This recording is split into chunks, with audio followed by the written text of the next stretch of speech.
सर्वांना नमस्कार। सर्व पत्रकार बांधवांचे या पत्रकार परिषदेमध्ये मी हार्दिक स्वागत करत आहोत।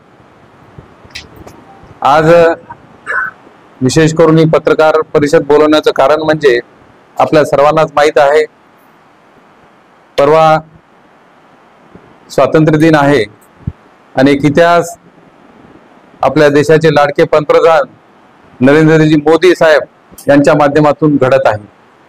ही दुसरी वेळ आहे की सलग तिसऱ्यांदा पंतप्रधान होण्याचा मान आणि 11व्या वेळेस ध्वजारोहण करण्याचा बहुमान हे नरेंद्रजी मोदी यांना मिळालेला आहे।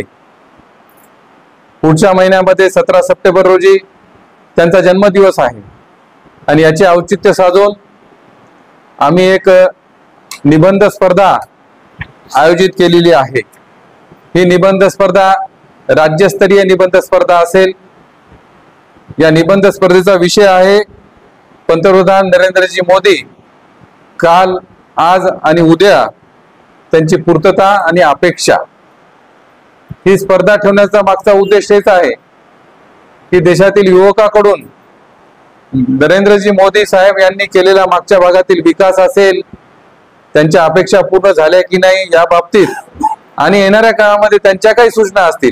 आपल्याला माहित आहे शिकणारे मुलं असतील, आम्ही वयोगट हा 15 ते 25 ठेवलेला आहे की युवकांना सुद्धा नवीन नवीन कल्पना येत असतात आणि त्या कल्पना या मोदीजी पर्यंत पोहोचवण्याचा मानस आमचा या स्पर्धेच्या माध्यमातून आहे। ही स्पर्धेसाठी आम्ही उद्यापासून ते 5 सप्टेंबर पर्यंत आम्ही निबंध मागवलेले आहेत। यातील आम्ही या जवळपास 5 बक्षीस, 3 बक्षीस आणि 5 प्रोत्साहनपर बक्षीस या निबंध स्पर्धेसाठी आम्ही ठेवलेली आहेत। यामध्ये प्रथम बक्षीस रुपये 21,000 असणार आहे, द्वितीय बक्षीस रुपये 15,000 असणार आहे आणि तृतीय बक्षीस 11,000 रुपये असणार आहे आणि 5 बक्षीस हे प्रोत्साहनपर असणार आहेत। आमचा उद्देश आहे की युवकाच्या संकल्पनेतून काही नवीन आयडिया सुद्धा आम्हाला मिळाव्यात आणि यातील निबंध स्पर्धा संपल्यानंतर, चेक झाल्यानंतर जे काही चांगले निबंध आमच्याकडे येतील ते मग 20 असो, 25 असो, 50 असो, याचे एक बुकलेट करून आम्ही स्वतः मोदीजीकडे देण्याचा हा आमचा संकल्प आहे।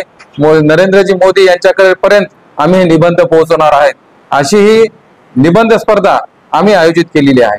त्यांच्या जन्मदिवसाला अजून महिनाभर आहे। विविध उपक्रम आम्ही या माध्यमातून राबवणार आहोत। जसे काही पुढच्या महिन्यामध्ये आमची मॅरेथॉन स्पर्धेचा विचार आहे, चित्रकला स्पर्धेचा विचार आहे, वृक्षारोपण कार्यक्रम आहे। असे समाज उपयोगी कार्यक्रम आम्ही मोदीजींच्या वाढदिवसानिमित्त राबवणार आहोत।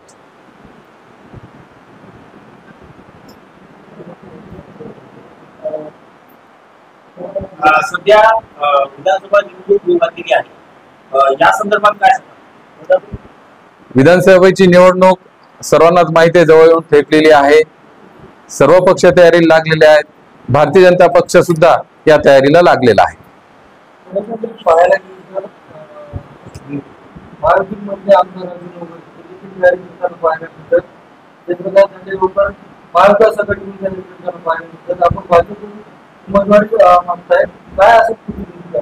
सर्व पक्ष तयारीला लागले आहेत। सर्व पक्ष आपले संघटन मजबूत करण्यावर आपला भर देत आहे। जे काही पक्ष निर्णय घेतील ते सर्वांना मंजूर राहील।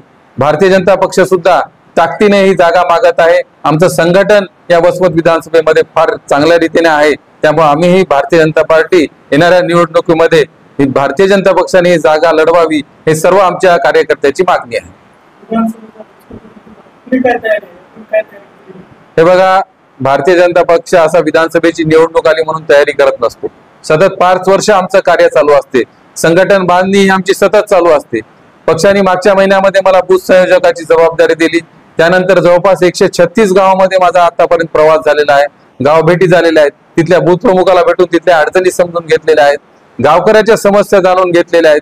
कुठं रस्त्याचा प्रश्न आहे, कुठं पाण्याचा प्रश्न आहे, कुठं विजेचा प्रश्न आहे, कुठं पुलाचे प्रश्न आहेत, कुठं कृषी विम्याचा प्रश्न आहे। हे सर्व प्रश्न मी नोंद करून ठेवलेले आहेत आणि ही निवडणुकीची तयारी म्हणून पूर्वभाग नाही, आम्ही सतत हे काम भारतीय जनता पार्टीचे कार्यकर्ते करत असतो।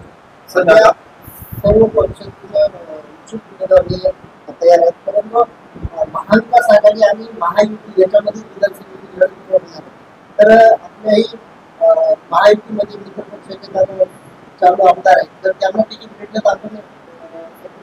आम्ही भारतीय जनता पक्षातर्फे उमेदवारी मागत आहोत. मला खात्री आहे ही जागा निश्चितच येणाऱ्या काळामध्ये भारतीय जनता पार्टी लढवेल आणि विजयी होईल.